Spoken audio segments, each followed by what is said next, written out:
So, my name is Joshua Halpern. My background is in integral ecologies. Thank you for coming out in the last of the wintry rains for this season. As an integral ecologist, we focus on reconnecting relationships between humans and nature, right? This requires cross-pollination across multiple scientific disciplines, as well as combining knowledge bases, kind of like what you do here. So we can understand as deeply as possible all the changes taking place between humans and nature right now on the planet, and include these integrated understandings in the choices that we make. So let's make an integral ecology choice right now. I have a glass of water here. Should I drink it? Yeah. Yeah, should I drink it? Why not? I haven't even told you where it comes from yet.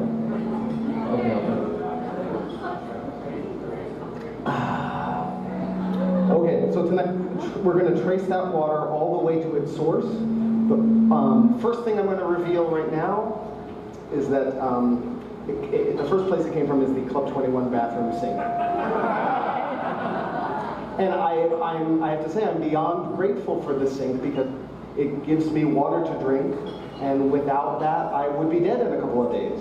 Yeah.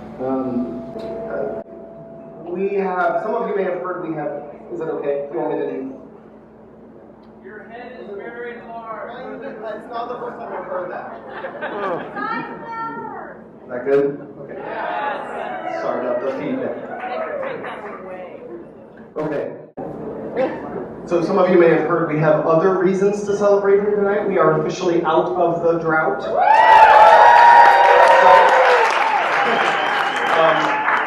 Because it's important to understand the larger stories that allowed us to get out of that drought. First, we will go through a little bit about what a watershed is, and we will honor some life and death struggles over watersheds that are taking place around the globe right now, and then we'll dive into some histories and projections and up-to-the-minute conditions of our watersheds here, and close with the world debut of a Watershed Witness video, and a final cross-pollinating question for all of you here at Nerd Night, our nerdly audience. Okay, let's see if these slides work. So here are some examples of watersheds, kinds of human influences on them, and their place in the larger water cycle.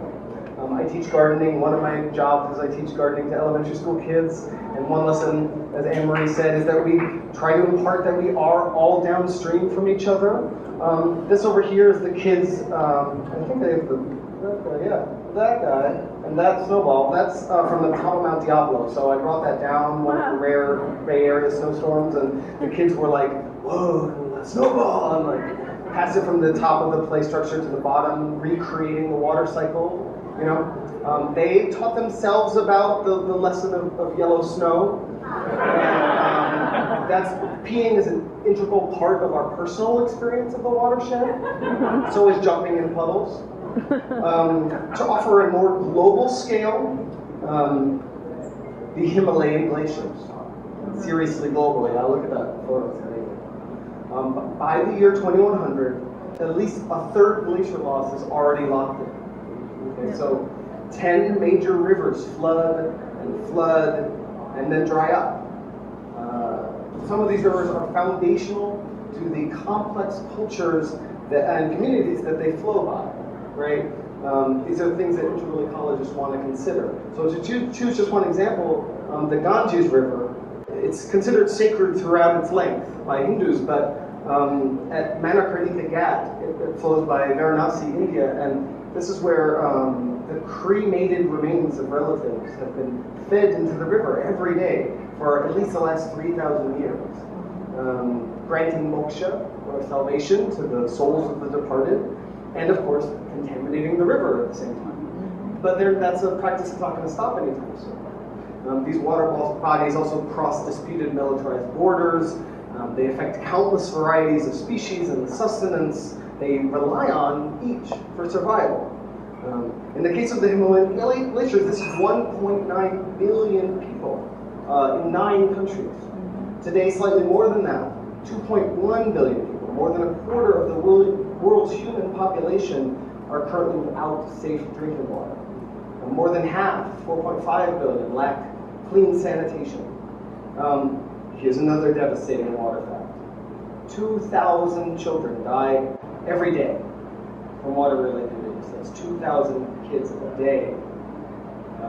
Thank you for letting that sink in, even just for a moment. I have one more grim statistic that feels important to share. Even the folks who are trying to protect their watersheds are under terrible threats. Environmental activists, water protectors like Merritt trying to save the Rio Guadalcarque in Honduras, were murdered at the rate of 4 per week in 2017. Climate scientists are increasingly leaving the US because of death threats. So this is the kind of life and death struggles that are ongoing around the world. Now I understand all of that can be overwhelming. Overwhelm, in fact, is one of the issues that I hear most from folks who come on my watershed tours.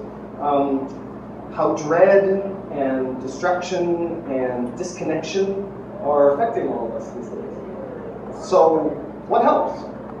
What helps when the climate data keeps trending towards worse and sooner, right? I'm sure you've been following that as long as I have. What helps when the era we're inaugurating looks less like the Anthropocene and more like the Cthulhucene, with uncontrollable reckonings? What helps when we keep asking that biggest of questions, are we fucked? Is that just me? Reconnecting with what keeps us alive does seem to help. The word ecology comes from oikos, or home. We all have homes. We all have bodies. We likely have complicated relationships with our homes and bodies, but regardless of the particular circumstances of our specific life, every living body we know of relies on water. And reconnecting with our river reminds us how we can be embodied and embedded and engaged. We might ask questions like, who are we considering when we make choices around our body, or our home, or our community? We might rediscover the genuine preciousness of our Northern California food growing abundance. The waters which, for the time being, allow us to thrive here. All right, now we can reconnect with this place, this estuary, this water. If you'll permit me, let's make our hand map, yeah? So everybody, hold your hands out in that way, if you're willing. It's all optional, of course, like this. That makes, I'll put this down. That makes your fingers the Sierra Mountains. That makes your left thumb, your upper thumb, Mount Shasta. Your lower thumb, Mount Whitney. It makes your left hand and all the rivers coming down your hand, Sacramento River system, and the San Joaquin on your right hand. And then if I wasn't do this. This is the Delta, the agricultural valley, and then it comes, the space in between your arms, right, is the Bay Area. So that means Oakland is here, and right, so we heard the name of it. You guys want to say the name of this river again that this comes from? Mokelumne. The what? The what? Mokelumne. The Mokelumne, yeah. It's a little hard to pronounce. It's a Mokelumne. It means Condor River in the original Miwok. And, I'll have a good one. Where does this come from? It's 111 miles east that way. And so the reservoir is about here on your hand map, between your left pinky and your ring finger, and Oakland's down here on your right wrist in this case. So we lived tucked right up next to the largest estuary on this coast of this continent. How did this place originally form? How did it get like this? Okay, well, integral ecologists recenter indigenous accounts, in part because they often match up with scientific studies. So the Tuolumne, who lived along the Sacramento River, where our state capital now resides, speak of a time before people, when the waters were so high that only the very tip of Mount Diablo, or Yombale, stood above. Moloch the condor asked his son Wek the falcon to drop feathers when the waters receded. And that's where the first people were born. In Oakland, they were part of the Ohlone Huchun community. And these accounts match the geological and hydrological record. San Francisco Bay rose to bay heights and receded to a thin river through a wide valley 5 to 6 times in the last 10 million years, based on ice in the expanding glaciers, or retracting glaciers. The current shape of the bay is less than 10,000 years old, since the end of the last ice age.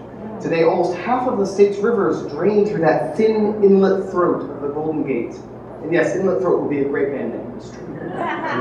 Originally, the combined Sacramento and San Joaquin rivers drained to the ocean at Monterey Bay, not where they drain now through the Carquinez Strait and the Golden Gate.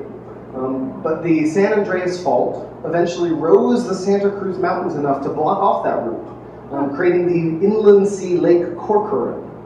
This vast freshwater lake lasted 100,000 years through the Pleistocene era, and then 600,000 years ago, it burst through the Carquinez Strait, possibly in a single catastrophic event, draining the lake in an example of generative cataclysm, because it allowed fresh and salty water to merge in our bay, a combo which creates a perfect estuary for the kinds of species that can be born there.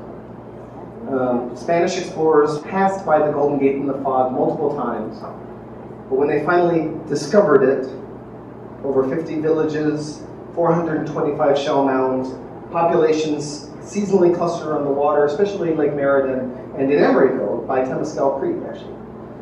The sediment long accumulated from the rivers created the shallow, sloping Oakland side of the bay, and was then exacerbated by all the hydraulic mining, which means turning the rivers into giant hoses to smash open the mountains looking for gold, as well as the logging, which built the cities and cleared Oakland's oaks. Today, 95% of the Bay Area tidal wetlands have been filled in. Lake Merritt's tidal lagoon is tightly controlled. It was the first ever declared wildlife refuge in 1869. But by 1884, 90% of Oakland's shit flowed right into Lake Merritt. Yep. The acidic chemical composition of the lake, likely to increase with global warming, was at the time considered ideal for breaking down Oakland's solid waste. Today, Oakland sewage is directed to the treatment plant at the foot of the Bay Bridge. Your nose knows where I'm talking about. Lake Merritt was revitalized through the 20th century. Several rounds of caretaking restored the tidal connection, made the lake beautiful and healthy once again, an estuary still birthing new life and new culture at the same time. And yet, by the year 2100, just 2 meters of sea level rise will drown the tide gates and the pump station. It's going to stretch Lake Merritt's shores up Harrison Street all the way to Whole Foods. Ooh. And Splash Pad Park, where we have our farmers market, will just be splash pad. This will also affect predominantly poorer neighborhoods first, with Dogtown, the Mandela Parkway, and the Havens Court neighborhood in East Oakland among the first to face submersion. Places like Oakland Airport and Treasure Island, built on landfill, only exacerbating the problem by sinking under the weight of our cities. Now, all these are local flows. Many of our neighborhood creeks are seasonal, changing from dry creek arroyos in the summer to waterfalls in the winter, and only summer daylight, meaning above ground. Still, there are just a few Bay Area spots with local aquifers and water tables substantial enough to draw wells, in Marin, in Richmond, and south of Mount Diablo. Not enough to support 7 million Bay Area residents. So the only way to support this level of population is to bring water from somewhere else. The Mokelumne is far away. Hetch Hetchy, which holds San Francisco drinking water, is in Yosemite National Park. We had to undergo massive projects to get water from the mountains to the coastal cities, sometimes through controversial choices. This is a John Muir quote. Damn Hetch Hetchy, damn like D-A-M. Damn Hetch Hetchy, as well damn for water tanks, the people's cathedrals and churches, for no holier temple has ever been consecrated by the heart of man. John Muir, yes, practice that. The 1990 choice to nevertheless drown Hetch Hetchy Valley and the Awanichi Miwok villages there catalyzed the national environmental conservation movement, and while the movement to restore Hetch Hetchy remains alive, San Francisco continues to vote against depriving themselves of Hetch-Hetchy's water or the hydroelectricity generated downstream. Bay Area water traveling via hundreds of miles of aqueduct also crosses several fault lines, should be said, on its route to your house, as well as processing. The water here likely got processed at the Arinda's treatment plant on the other side of the hill, where they do the 9 steps you see here. So, understandable question, how clean is our water, right? When comparing our infrastructure to places like Flint, Michigan, Bud took out all known lead pipes back in the 90s. They continually remove any new ones. They are constantly monitoring the levels of around 100 substances with laboratory tests conducted more than 20,000 times annually. Currently, they meet and surpass all criteria for good drinkable water. They'll also test your water for free for any reason. The combined reservoirs adds up to a preserve of 750,000 acre feet, the equivalent of about 25 months of water for 1.3 million users, which is wise, because even though I'm grateful to celebrate our recovery from drought, is that right?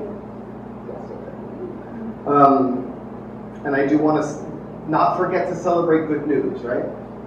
Long-term predictions are still anticipating decades-long mega droughts later this century in California and throughout the American Southwest. Proposed but questionable drought remedies include drawing moisture from the air. This is beautiful design here.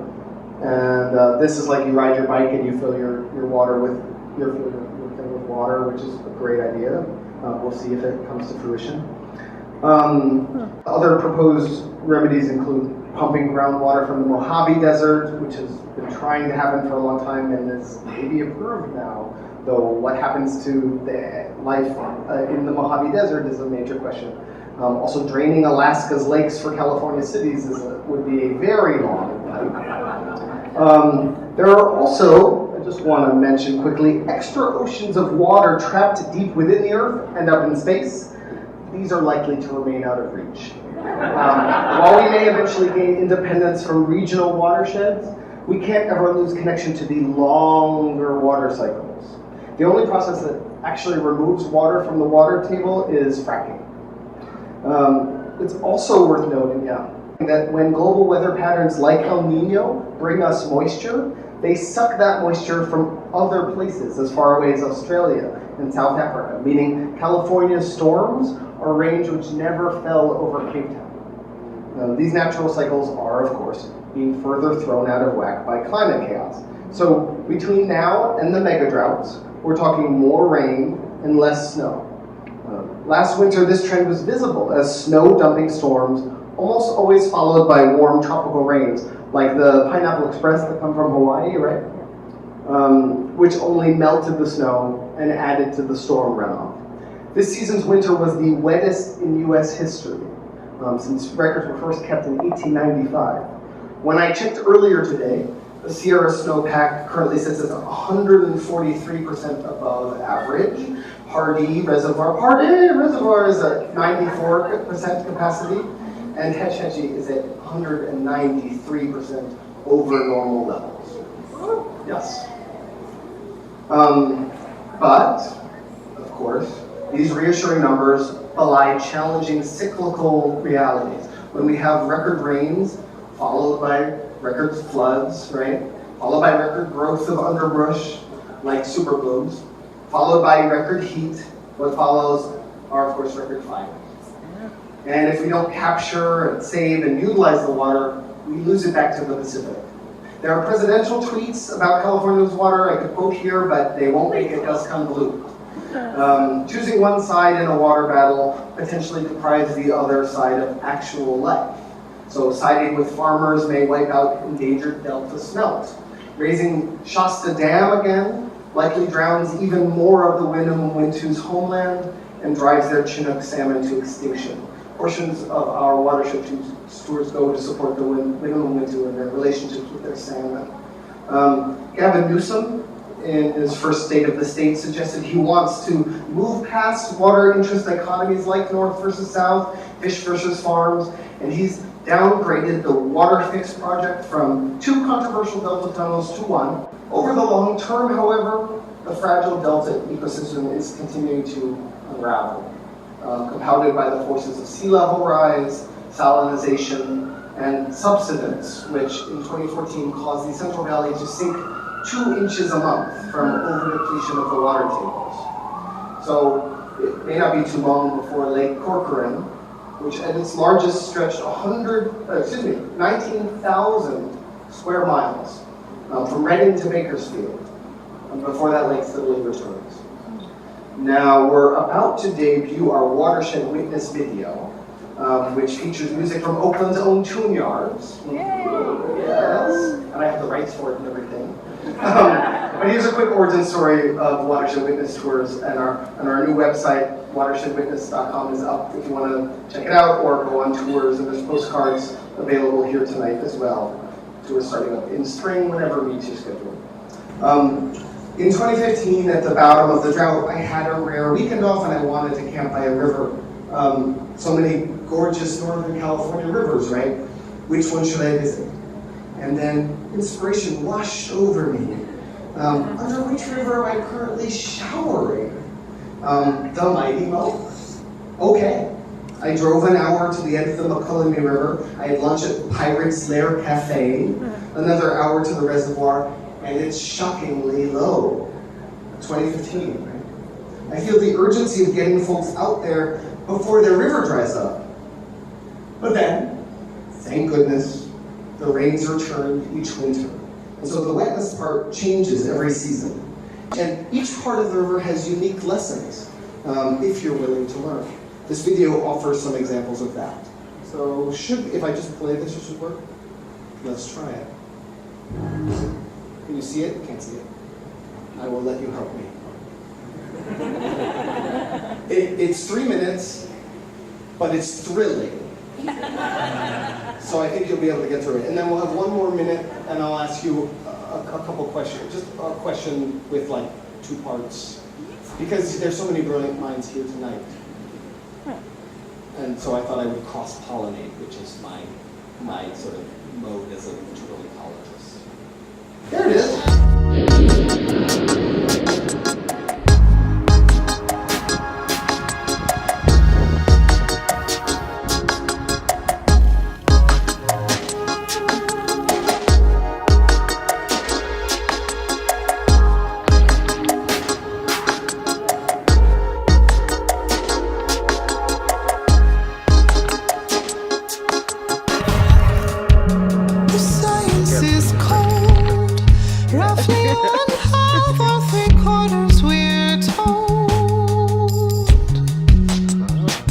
Don't dig it.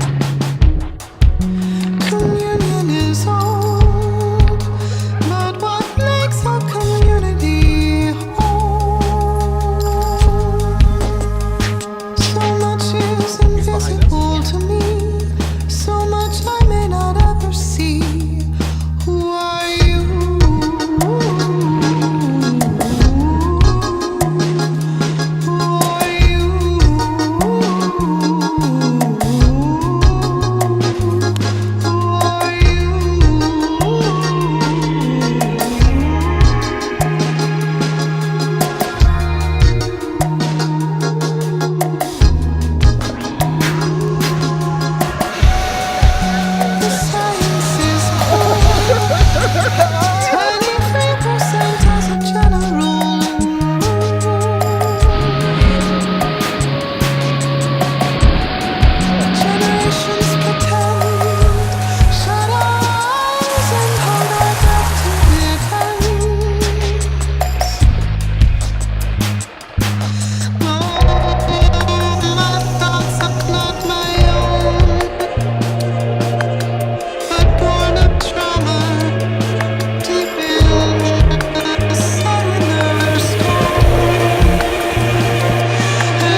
Thanks.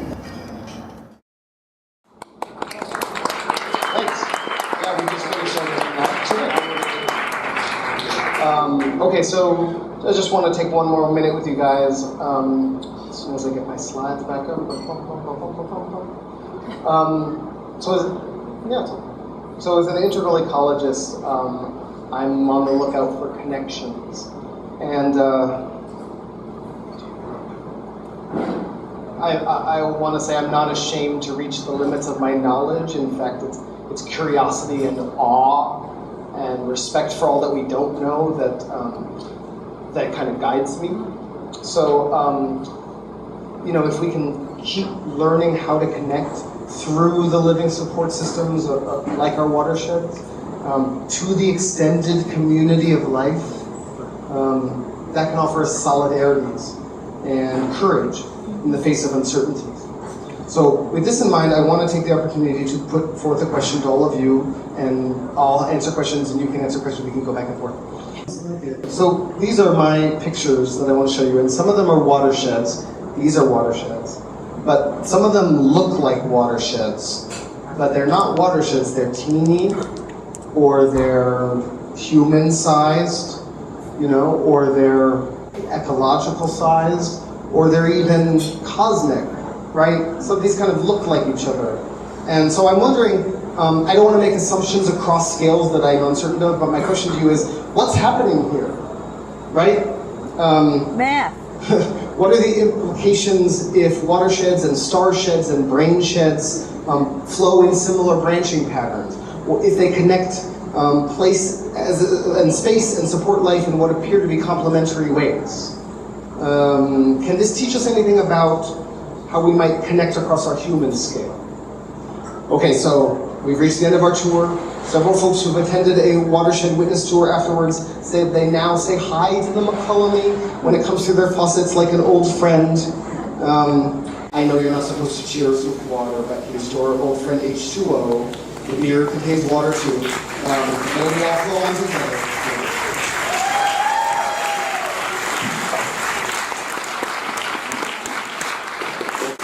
So I can take a few questions, also answers about what the heck is going on with all the different ways that life flows together. Yes?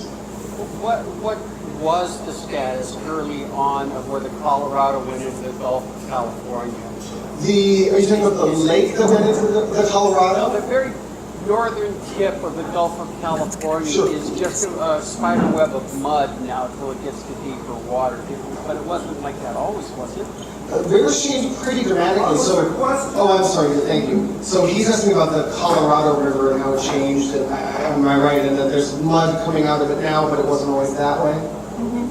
Is that right? Well, I don't know. There must have been more water flow. Sure. There was definitely more water flow in Colorado than now. The northern part of the Gulf of California, what did it look like way back when? So it's actually interesting. When I was researching the Lake Corcoran, one of the interesting ways that they know that there was a major river that flowed out the Salinas River, because right now the Salinas River is really dry and diverted into all sorts of different directions. But there's an enormous canyon carved out at the outflow under the water. So they think, okay, that might have been sort of that many hundreds of thousands of years of the lake draining that direction, but it also might have been that the plate tectonics shifted that outflow from the Colorado. So it may have been that that was once the outflow of the Colorado. So my answer to your question is that yes, it's likely that the Colorado was a massive, massive river, and little by little we have made it a trickle. Yes, another question.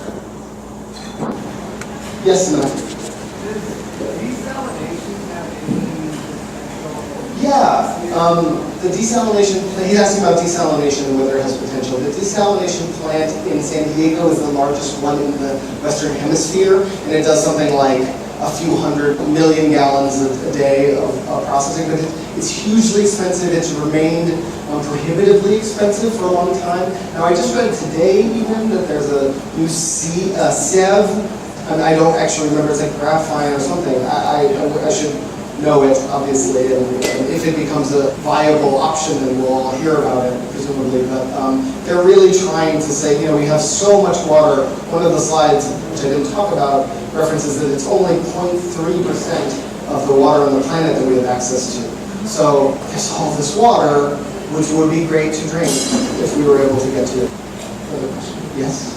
He's asking about the drought in the delta and in the Central Valley and how that ground is sinking. Like I said, it's like a few inches a month at the bottom of the drought.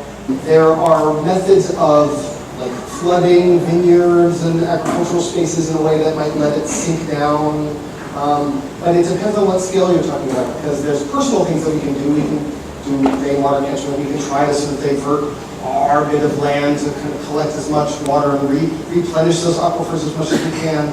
But if all the industrial agriculture are still sucking all the water beyond anybody's being able to control, then the scale of what we're able to do on an individual or collective basis changes. So it's something that has to happen across multiple scales. So she's asking about storm drains and how we can prevent things from blocking them and clogging them. And I have seen, we just moved to Moraga, and there has been some storm drain issues where there's been like holes that have opened up over them, and sort of there's too small a tunnel. So if it's a major flood event, it gets backed up and all that, even without stuff blocking it. So they put kind of mesh nets around it to kind of catch it, and you look at it and it's like filled with all this stuff. That seems to be relatively effective, but it would have to be, I assume, something that the whole township would be on board with. There are a lot of local creek neighborhood organizations that take care of the local watersheds and just the creeks that flow through a neighborhood. So if you get in touch with them, usually they'll at least have a few volunteer days a year where they'll go around and clean up along the creek. Yeah.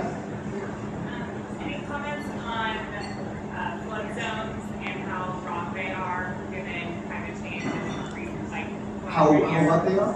raw? How raw. So she's asking about flood zones and their likelihood to increase. Yeah.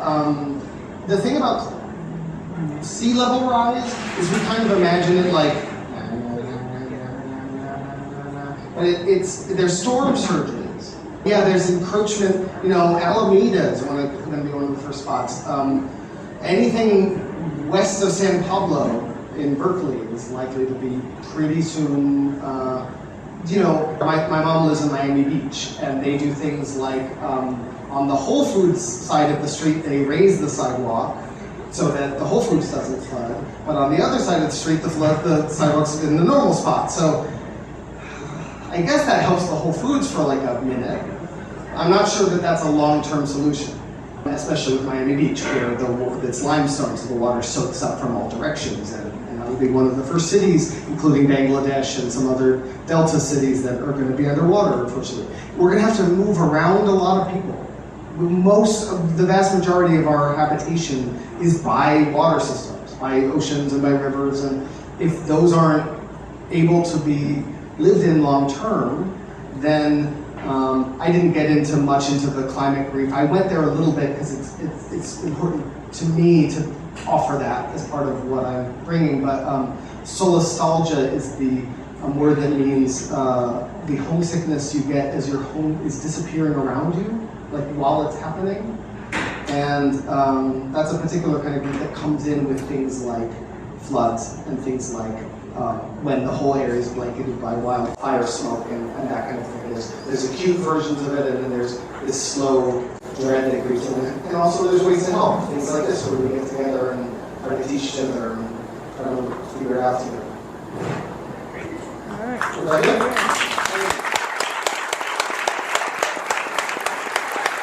Thank you, Josh. Can you follow your